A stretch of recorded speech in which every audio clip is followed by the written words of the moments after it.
Kalian tahu gak kenapa surat ini dinamakan dengan surat An-Nas?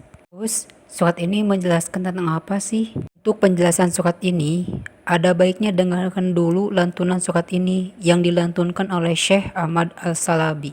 Bismillahirrahmanirrahim.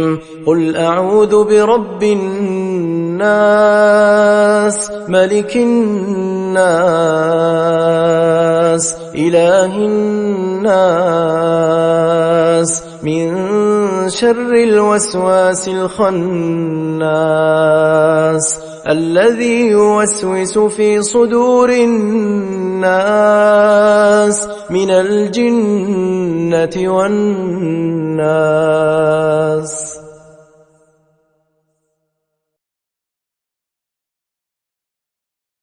Tafsir Al-Munir dijelaskan bahwa surat ini dinamakan dengan surat An-Nas disebabkan karena surat ini dibuka dengan firman Allah Ta'ala, Qul a'udzu birabbin nas.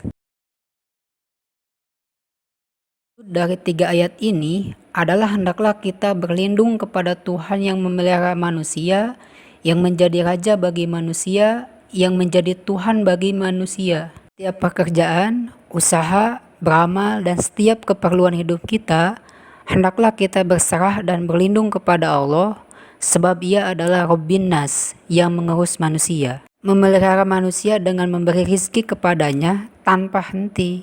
Kita mesti berlindung kepada Allah supaya kita tidak tergelincir kepada jalan yang tidak baik. Dalam hal kekuasaan, pemerintahan ataupun kerajaan, tidak ada satupun yang patut atau layak kita sembah selain kepada dirinya.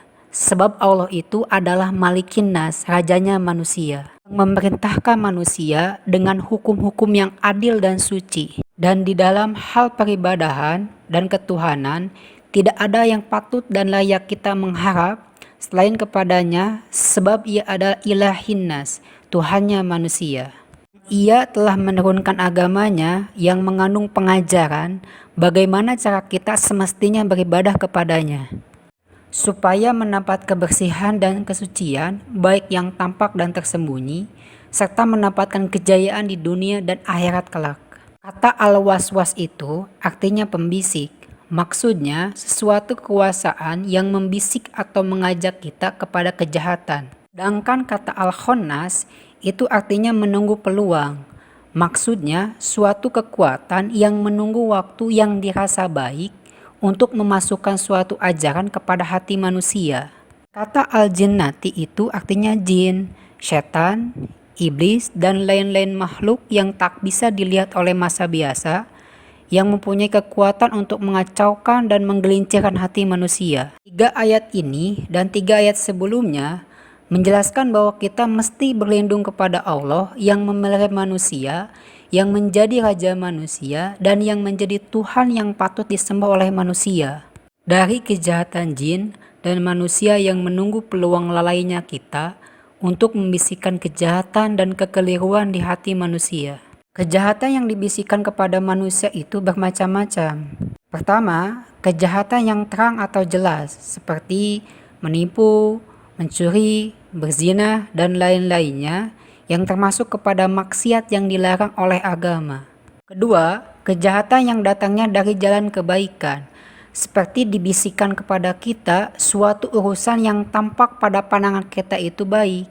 Namun, sudah urusan itu dikerjakan, ternyata urusan itu tidak diridhoi oleh agama. Ketiga, kejahatan pada itikad atau keyakinan, seperti bisikan dan was-was kepada hal-hal yang menyebabkan hati kita menjadi ragu tentang Allah dan sifat-sifatnya, ragu tentang kebenaran Nabi, atau ragu tentang agama Islam. Bisikan yang kedua dan ketiga ini adalah bisikan kejahatan yang kita mesti memohon perlindungan kepada Allah dan meminta Ia jauhkan kita darinya.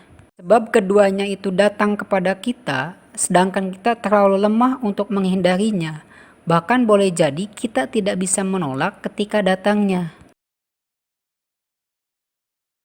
Dengan surat ini, Allah mengajarkan kita untuk selalu meminta perlindungan kepada Allah di dalam urusan penghidupan, urusan kekuasaan, dan di dalam urusan peribadahan. Dari kejahatan jin, setan dan manusia yang suka mengganggu dan menggelincirkan hati manusia dengan bermacam-macam jalan yang tidak bisa ditangkis oleh manusia.